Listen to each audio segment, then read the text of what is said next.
Oraya aydınlatın biraz.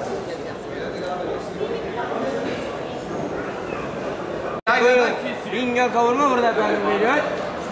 Tane Bingöl burası buyurun efendim.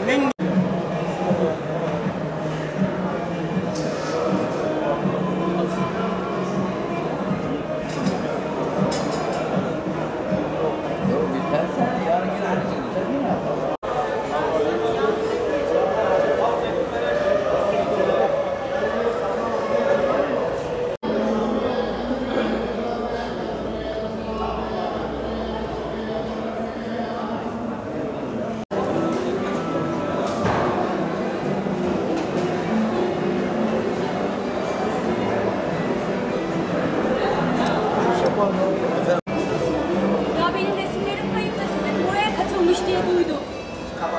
Evet ya.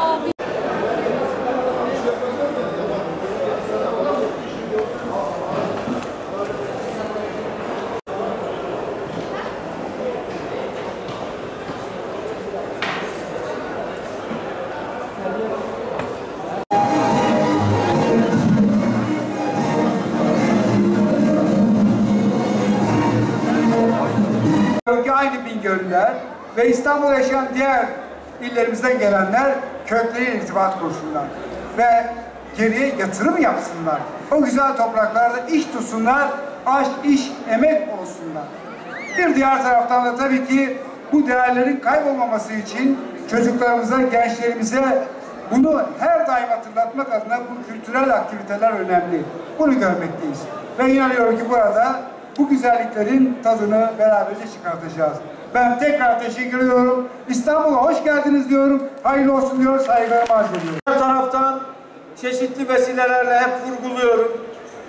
Bingöl'ün en önemli serveti, demirimizden de, kömürümüzden de, nehirlerimizden de, ormanlarımızdan da daha değerli olan serveti insanıdır. Bingöl insanı. Özellikle de Bingöl'den göç etmiş, Elazığ'da, Diyarbakır'da, Malatya'da, Adana'da, Mersin'de, İzmir'de, İstanbul'da, Avrupa'da birçok bölgede yaşayan Bingöllüler.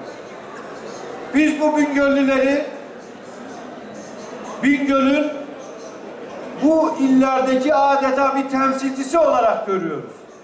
Bingöl'le bu iller arasında bir köprü olarak görüyoruz. Ve şöyle bir anlayışla bakıyoruz.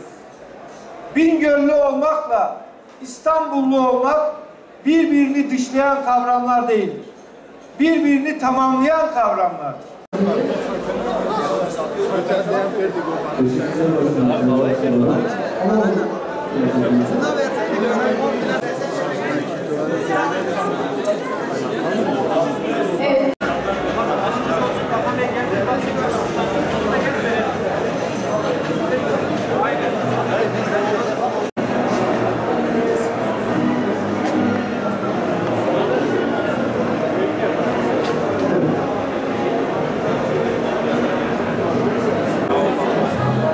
Nasılsın?